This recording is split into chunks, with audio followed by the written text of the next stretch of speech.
So before we get into the nitty-gritties of the project itself, this is a very poetic but poignant lines to begin with.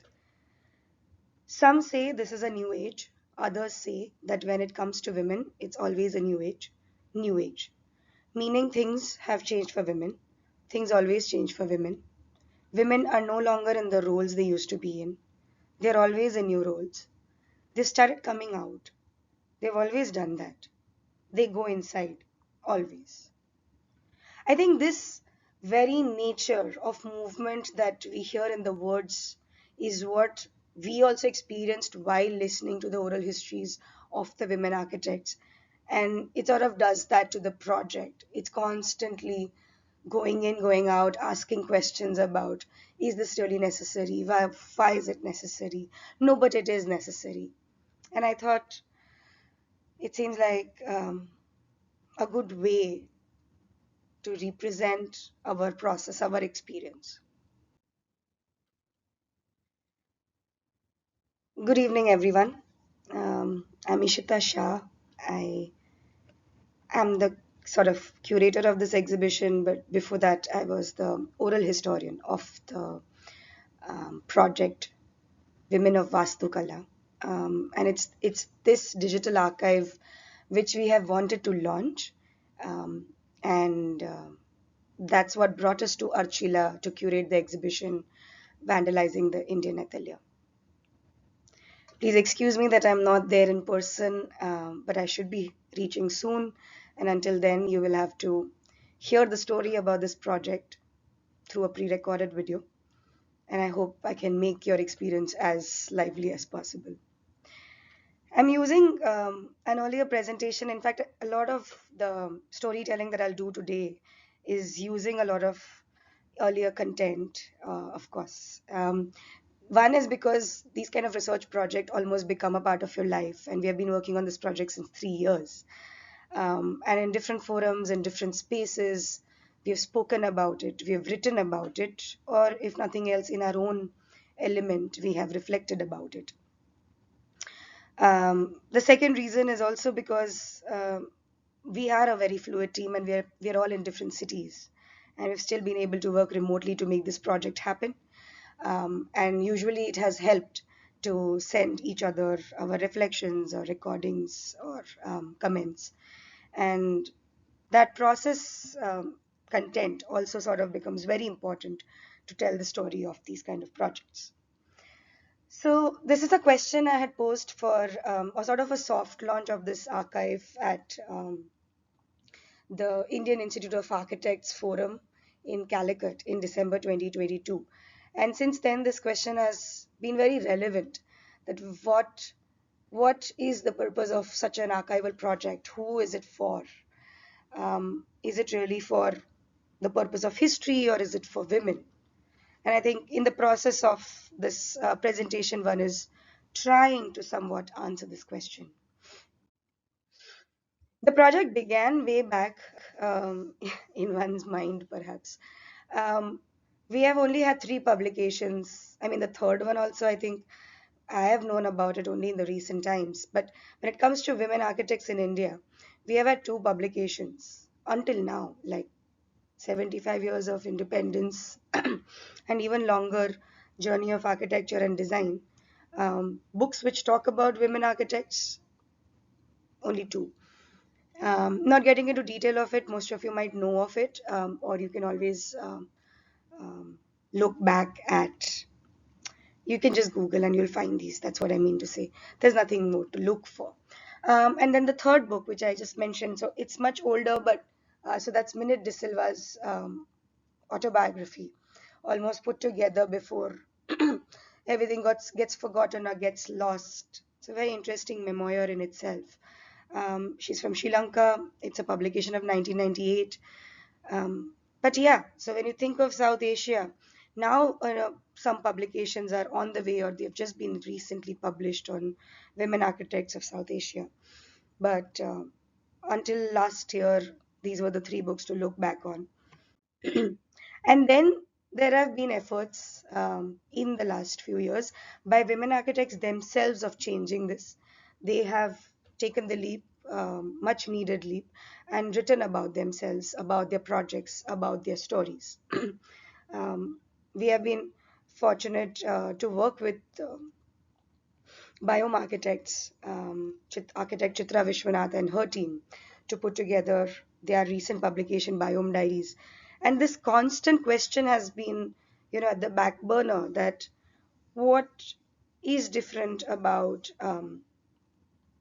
women architects' work, and what should architectural monograph or a publication from a women architect's practice um, do or talk about or challenge.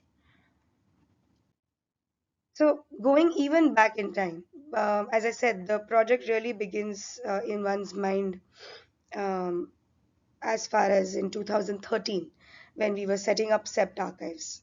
And until then, so we were able to sort of streamline the purpose of setting up an archive, India's first architectural archive, and say that the purpose is to focus on unsung, overshadowed architectural practices since independence. So even the larger fraternity um, has missed out many names, whether male, female, different cities, different castes. Representation has been a concern as far as architectural history is concerned. And in that, even further down, there are hardly any collections about women practitioners. This realization also struck us very early on when the first collection from a women architect's family came to us was of architect Hema Sankalya, brought to us by architect Tanu Sankalya after she passed away, just around the same time, I think 16, 15, and 16. And when you look at how meticulously she had kept her material, she knew this would be important, but this is all that she could be holding on to until she found the space or the safe space for it to be taken care of. And I wonder if there was anything else if not for Sept Archive. And if we fast forward to what's been happening to the architectural heritage of the modern times in, let's say, last decade or so, it has become more and more important to start recognizing the works of Indian architects since, let's say, 1900s, a little before independence, but more so after independence, um, as heritage or as important structures to the society, and the stories that they carry forward, or the stories that they will hold on to before they are erased, before they are taken down, right? Um, for so many socio-political reasons, these buildings are being taken down, and these are still the, the famous ones, if I might call it so. So there is so much which has already gone away, whether it is made by women architects or men, but there is no recognition for architecture which is our own, which is very recent, which is very everyday, which is very modern. We have been so busy preserving the um, historic, the Mughal, the I don't know, the Bahmani destiny, the Persian, the Indo-Sasanic, the Art Deco, that what's much closer to us in time, what's much more relatable, is sort of getting forgotten. Now, whether it's in the form of buildings or whether it's in the form of stories, we have nothing. And I know I'm jumping the gun over here, but this process of documentation, whether it's with building of sept archives, whether it's with making of biome diaries, and there are many other projects that one has worked with in even in historic towns, this framework is something that's of interest. How do you document to archive, not just to publish, not just to maybe make a film and tell stories, but to archive, to keep it for longer durations for other generations to come. So this is just a screenshot of the different processes that we have already been following. This one is from making of biome diaries, but we have done this with other projects as well. So when it came to writing the proposal to Graham Foundation, these two causes sort of came together. One was that India's 20th century architectural history has been missing out many names, more importantly, the voice of the women. And on the other hand, one is also aware of the fact that there aren't enough archives of them left, the first generation particularly. One doesn't even know where to start and who to go and meet. And hence, it is important to sort of um, use more methods, use oral histories and other forms of storytelling to recreate their memory, recreate these histories before they're completely erased off the grid or forgotten and impossible to sort of trace.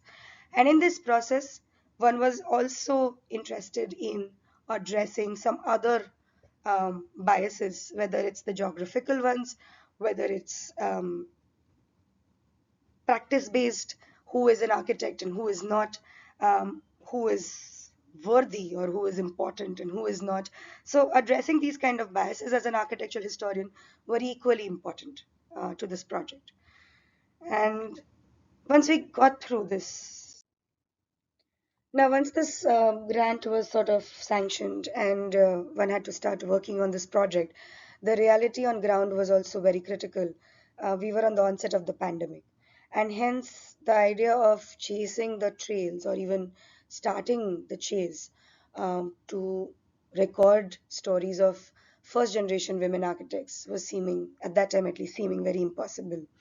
And instead of waiting and sitting back and pondering about it, the idea was to keep moving. There were so many other women practitioners. We could call them second generation. This whole idea of generation sort of has become very blurred. It's very either difficult to define or something that we have still not chosen to define, if we call it so, because their practices overlap and time is not the only factor which is really defining the idea of generation for us. And perhaps this is a part of research we will get into some other time. So we started speaking with senior women practitioners in the field who were around, who were available, either to meet online or to meet offline. And we started collecting their stories. What was interesting is that there was a list which we had, but there was also adding to the list or going with the flow which was happening, that you are going to Chandigarh, you have reached out to two women practitioners, but they know two more, or they are referring you to others, and you might as well use your time to speak with as many women practitioners as possible.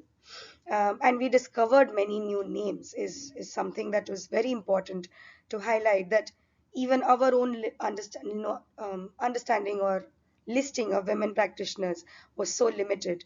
And this is perhaps important to um, show. This was important to show even through the exhibition, and that is why we have the interactive wall you must have seen, where everyone has been invited to add more names of women practitioners so that this database can keep growing. So yeah, we met over 21 women practitioners, not 21, 19 women practitioners, um, in different settings at different times, um, to talk about their, and in different cities and in different spaces, to talk about their life histories. What we also, why I also clarified it's 19 over there, and then two other oral histories are about peripheral voices, because we also reached out to family members of women practitioners who were not around, just the way we would have done for the first generation women practitioners. So here you are seeing images of us talking to family members of architect Hema Sankalya or Tara Chandavarkar, and even speaking with people associated to architect Revati Kamath. And the whole intention was to say that one is oral histories are about um, oneself. So I am talking about my life. But oral histories can also be created by putting together as many different voices of different people who have been associated with a person. And hence the scope of the project really expanded, whether it's in the term of who is a practitioner. So we've spoken to architects, planners, designers, researchers, educators, conservators, but also spoken with different kinds of people, whether it's family members, whether it's clients, relatives, or even community partners and associates to complete these narratives as much as possible. So, what you complete is also sort of a very relative word.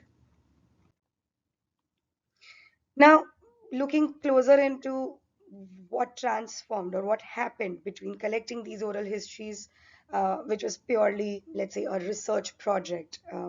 Of course, knowing at the back of the mind that one wanted to create um, a digital archive.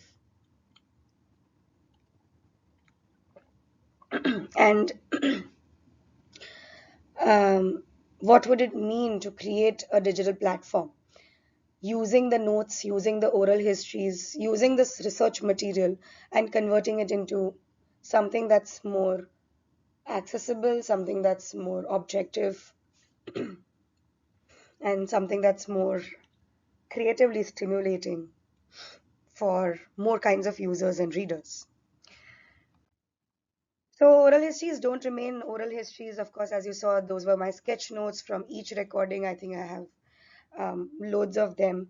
And that kind of mapping at a personal level first becomes very important for an oral historian to even visualize any kind of project, whether it's the digital archive or even when I had to fall back onto these notes for the exhibition design and the curation of it.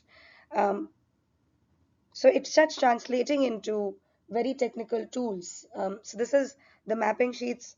It's an extended version of a record sheet that you always usually are required to make in an archive. It's about identifying the provenance of your items, um, basically putting down where was it found, who does it belong to, all the whats and whys of what the object of the archive is, and then also adding keywords, which will allow you to convert the content into a searchable database. And this is something that we have been trying to do with oral histories in, again, different projects. Oral histories are not necessarily seen as those objects because they're intangible. And yes, it does make it a little complex and difficult, but we do feel that they can also be searchable. They need to be rather searchable, so that the usability of it increases. Why one is also feeling this way is because oral histories are very dense, somewhat layered, complex, not complex, yes, complex forms of content. So to go through, and of course, very expensive. So to be able to go through 20 hours of recording of a person is idealistically not possible. And hence, allowing the users to be able to skim through something and find annotations is very important.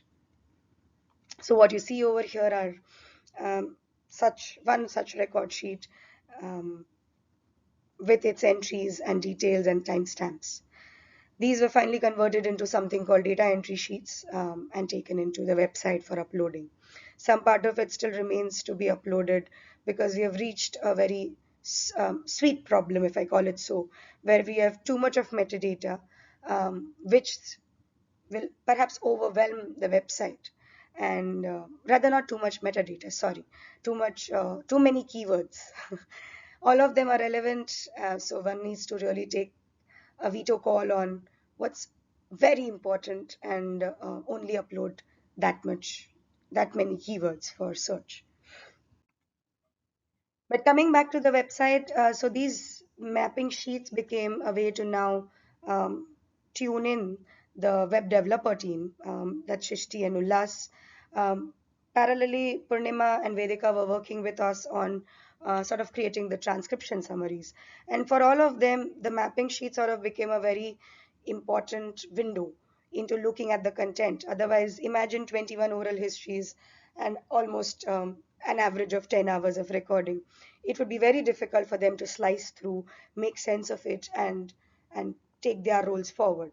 So Fiona, who has been working with the mapping sheets and then of course other roles with the website, is seen here explaining, I think the third stage of mapping, because mapping sheets also have emerged out of trial and error.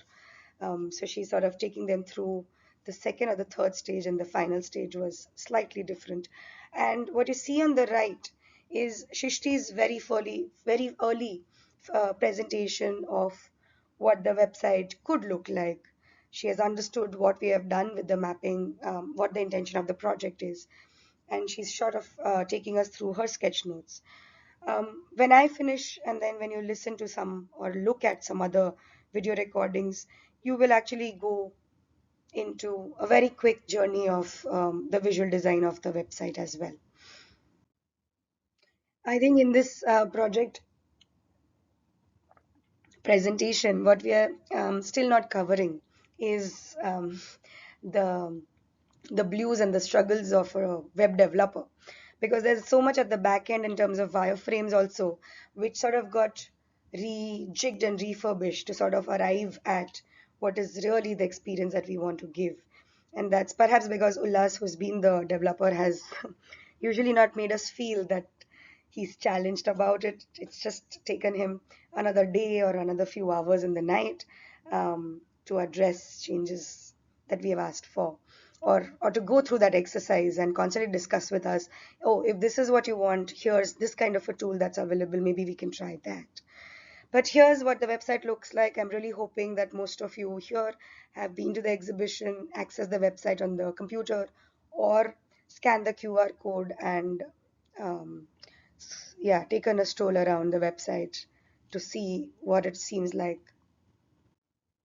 And of course, you will definitely, hopefully, you will share your experience of using the website as the discussion progresses. Um, these are some other parts of the project, and this is again um, what becomes important, that we come back to research, we come back to visualization and communication of the project. It was not just about researching, about creating a platform, but keeping this research scholarship going. So what you see on the website, there's also something called visuals, and one of the things, sorry, graphics. And in that you will open this map. One of the things that we've tried is to use Google Map and plot all of the data, just to show what all or which all places have we been able to touch upon, what are the conversations looking like, how many of them are there, which language. So just the basic metadata for somebody to see an overview of this project, but also sort of shows there's so much more, so many more places to touch upon and so much more to do. This conversation about visualization was so important to us as a form of creating another access point for the users, that we've also taken it to research conferences. This was at Feminist Collective Architectures conference.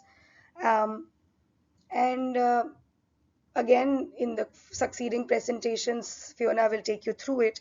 I'm just giving you an overview that it was at that point very important to highlight that the content was about negotiating between the personal and the professional. Um, Content was highlighting that to us. I don't think it was about it.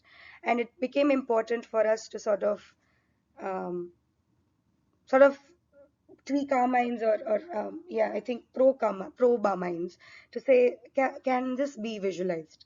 How can this be visualized?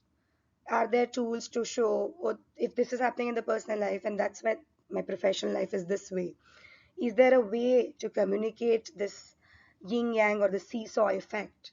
And we started drawing ourselves. What you see on the right is our own visualization, because the left side, which is coming from the visual design tools, is not something that helps us communicate. These are still quantitative data oriented tools, or more specific tools which exist in data visualization about place or about time, but not about the qualitative, the intangible, not about the relationships that we experience in life. And hence, we tried our own tools of visualization to say what kind of form and colors could we use to show how these stories have been navigating and then negotiating between different spheres of life. And the final purpose of this paper presentation was to say, are these questions important? Do we want to, while we are doing these kind of research projects, also add to the scholarship of visualizing oral histories, um, or ask questions about where is architectural scholarship going, and are we addressing questions which are more important than just representation of women. And these are some of these subjects that have been coming to us when we are listening to these oral histories, working with this data. I don't want to get too much into it right now, but for example, I think it's very important to address um, issues of migration and the stories of women practitioners on site. And this is sort of a critique to us as well, where our project sort of began at the top, at identifying and looking for the leadership in architecture, which is equally important. We're aware of that, but it's important to also move further down into the structure, start talking to women who are working with women in their practices but have not grown for whatever reasons, or have always been under the shadow, or talk to women who have been managing offices, or talk to women who are on construction sites. And how does that change questions of an understanding of representation of women in architectural history?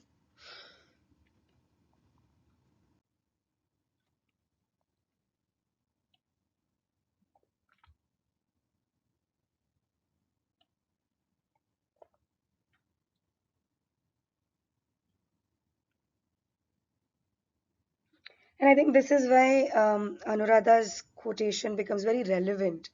That, and especially for us, perhaps, because at Curating for Culture, we're constantly working with histories, creating space safe for histories, but also creating space safe of engaging with histories, which are very critical. The kind of questions that I asked a slide ago. But there are many more difficult questions to ask. And it's not just India, it's a South Asian problem to look deeper into.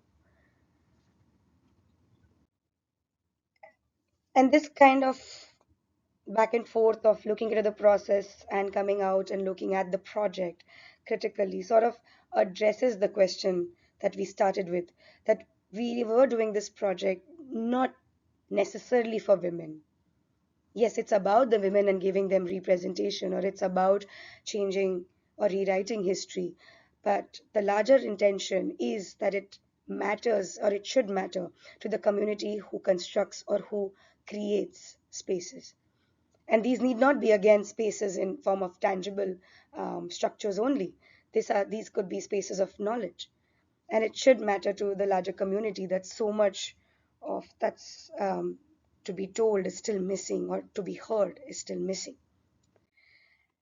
And this is why I end with a pitch, a very vocal, honest pitch, that it's been 3 years. We are very grateful to Graham Foundation, who has supported the the springboarding of this project, but it cannot just be this one grant that keeps such projects alive. There's a lot more work, you all would agree by now, and there needs to be more funds, there needs to be more hands on deck. So we have basically put this on the website as well if you want to share it with anyone, on womenofvaastukala.com. You could also take a picture of this and please forward it within your WhatsApp groups, or with friends and any corporate person that you know, or a client that you know, who is interested in making this project more sustainable than what it is right now. Um, we need funds to continue working, whether it's more oral histories, whether it's um, refining the website, whether it's about completing the metadata work or the mapping. But we also could work with most of you. If in the audience you are into research, you are researchers, you want to start conducting oral histories, recording oral histories with us, um, in your city, without having to invest too much of funds, just your time and your interest, and somewhat your skills and your energy, of course. So we have a very honest pitch to um, fund this project, as well as bring more people on board.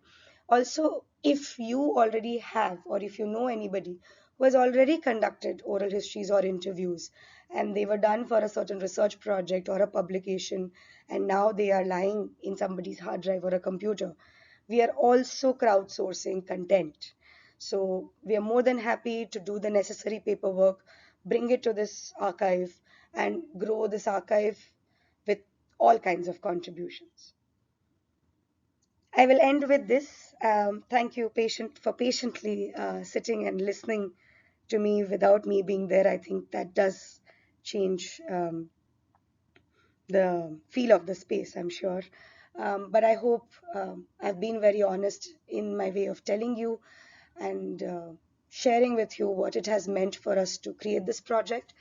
Um, After this point, you will sort of listen to Fiona take you back into the process of um, or the questions around visualizing of oral histories.